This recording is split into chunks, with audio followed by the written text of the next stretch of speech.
হরে কৃষ্ণ। আমি বিরাজ রায়, আপনারা দেখছেন ব্রহ্মবাণী ইউটিউব চ্যানেল। দীনকৃষ্ণ ঠাকুরের একটা বক্তব্য আপনাদেরকে শোনাই, তারপর ওনার বক্তব্যের ভিত্তিতে আমি কিছু কথা বলবো। তা ওনার বক্তব্যটা আগে শুনুন। এটো দিয়ে ভগবানকে দেওয়া যায় না, কিন্তু ভগবান শ্রীকৃষ্ণ কি খাবার বেশি পছন্দ করে জানেন? একটা হচ্ছে এটো আর একটা হচ্ছে বমি। এটোর পছন্দ করে কৃষ্ণ, আর পছন্দ করে বমি। এটো কোনটা? যেমন গরুর দুধ দুইতে গেলে বিনা বাছুরে দুয়া যাবে? বাছুর আগে খেয়ে দেবে, তারপরে দুধ বের করবে। এ হলো দুধ। আমার ঠাকুরের প্রচুর পছন্দ। তাহলে দুধটা কি হলো? বাছুরের এঁটো। আমার গোবিন্দ আর কি পছন্দ করে? মধু। মধুটা কি? মধুটা হলো মৌ পোকার বমি।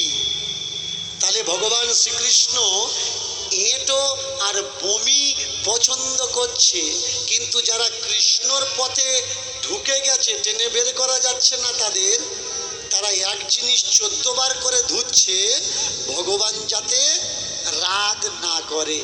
সমস্যা কোথায়? সমস্যা খাবারে নয়। তো আপনারা শুনলেন ওনার বক্তব্যটা। ভগবান কি পছন্দ করে? এটো আর বমি। তো উনি যেভাবে কথাগুলো বলছে, তো এতে মানে পুরোপুরিভাবে হিংসত্ব ভাব নিয়ে উনি কথাগুলো বলছে, হিংসত্বভাবে কথাগুলো বলছে যে ভগবান পছন্দ করে এটো আর বমি, আর যারা কৃষ্ণ পদে ঢুকে গেছে, টেনে বের করা যাচ্ছে না, আর তারা এক জিনিস বারবার ধুচ্ছে। মানে ওনার মানে জ্ঞান বুদ্ধি, ওনার চিন্তাধারা সবটাই আলাদা। দুধটা এটো হতে পারে, ওর মধ্যে কোনো নোংরা বা কোনো পয়জন মেশানো নেই। আর জিনিসপত্রের মধ্যে অনেক রকম পয়জন থাকে, অনেক রকম নোংরা থাকতে পারে, ওই জন্য জিনিসপত্র ধুয়ে নিতে হয়। তা উনি এটাও জানেন না যে বাছুর যে এটো করে আর মৌ পোকার যে মধু, মানে মৌ পোকার ওনার হিসাবে বমি, তো উনি এটাও জানেন না যে এই সমস্ত কিছু ভগবান যে তৈরি করেছে সেটা মানুষের উপকারের জন্যই তৈরি করেছে। উনি এটা কখনো ভাবেননি যে এই গরুর দুধ বা মৌ পোকার মধু মানুষের কতটা উপকার করবে, বা এই প্রাণীগুলার দ্বারা মানুষ যে কতটা উপকৃত হবে, উনি এটা কখনো ভাবেননি। তাই উনি এরকম কথাগুলো বলছেন যে গরুর দুধ এটো, ওটা ভগবানের পছন্দ, মৌ পোকার বমি, ওটা ভগবানের পছন্দ, আর মানুষ ভগবানকে যা কিছু দিচ্ছে 14 বার ধুয়ে নিচ্ছে। তো ভগবান আপনি দেখেছেন কখনো যে ভগবান খায়? ভগবানকে যা কিছু আমরা দেই, ফলমূল, বাতাসা, দুধ, দই, মাখন, ছানা, পায়েস, মিষ্টান্ন, লুচি, পুরি, যা কিছু আমরা দিচ্ছি ভগবান খাচ্ছে? ভগবান তো কোনোটা খাচ্ছে না। খাচ্ছে কারা? খাচ্ছি আমরাই খাচ্ছি। প্রথমে ভগবানের কাছে নিবেদন করছি, তারপর ওটা প্রসাদ হিসাবে আমরাই খাচ্ছি বা আমরাই পাচ্ছি। তা আপনি বলছেন যে ভগবান খায়। ভগবান তো খায় না। ভগবান ঈশ্বর এইটাই বোঝাতে চাইছে যে এই সমস্ত কিছু তোমাদের উপকারের জন্যে আমি তৈরি করেছি, এটা তোমাদের উপকারে লাগবে, তোমরা এর অপব্যবহার করো না, তোমরা এটার সৎ ব্যবহার করো। তো আপনি এই জিনিসটা বুঝতে পারেন না। আচ্ছা, আপনি যেভাবে বলছেন যে এটো আর বমি ভগবানের খুব পছন্দ, আচ্ছা আপনাকে যদি কেউ বমি দেয়, আপনি খাবেন? যদি বলা যায় যে এটা বমি, আপনি খান, আপনি খাবেন? খাবেন না। কিন্তু যদি বলা যায় এটা মৌ পোকার বমি, আপনি খান, আপনি নিশ্চয়ই খাবেন। যদি বলা যায় যে এটা গরুর এঁটো, বাছুরের এঁটো, আপনি খান, নিশ্চয়ই খাবেন। যদি বলা যায় যে এটা মানুষের এঁটো, আপনি খান, আপনি খাবেন। তা আপনি এরকমভাবে কেন হিংস্রত্বভাবে মানে মানুষকে ভুল বোঝানোর চেষ্টা করছেন? যেটা মানুষ পছন্দ করছে, যেটা মানুষের উপকারে লাগছে, দীর্ঘদিন মানে সৃষ্টির থেকে মানুষ যেটা উপকৃত, যা কিছুর মধ্যে উপকার পেয়েছে, আর আপনি সেটাকে ভুল ব্যাখ্যা করে ভুল বলার চেষ্টা করছেন কেন?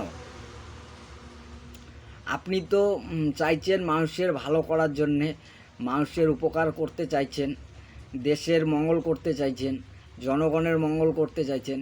তা আপনি এরকম কোনো মানুষকে সিদ্ধান্ত দিন, এরকম কোনো মানুষকে আচার বিচার শিখান, যাতে মানুষ সন্তুষ্ট হয়, যাতে মানুষ খুশি হয়, যাতে মানুষের মনের মধ্যে পরিবর্তন আসে, যাতে মানুষ হিংসা ত্যাগ করে, হিংসা ছেড়ে দেয়, যাতে মানুষ ভালোবাসা বা প্রেমের মধ্যে জীবন কাটাতে শুরু করে। এরকম কিছু প্রেম প্রীতি ভালোবাসা ভক্তির জ্ঞান আপনি দিন না।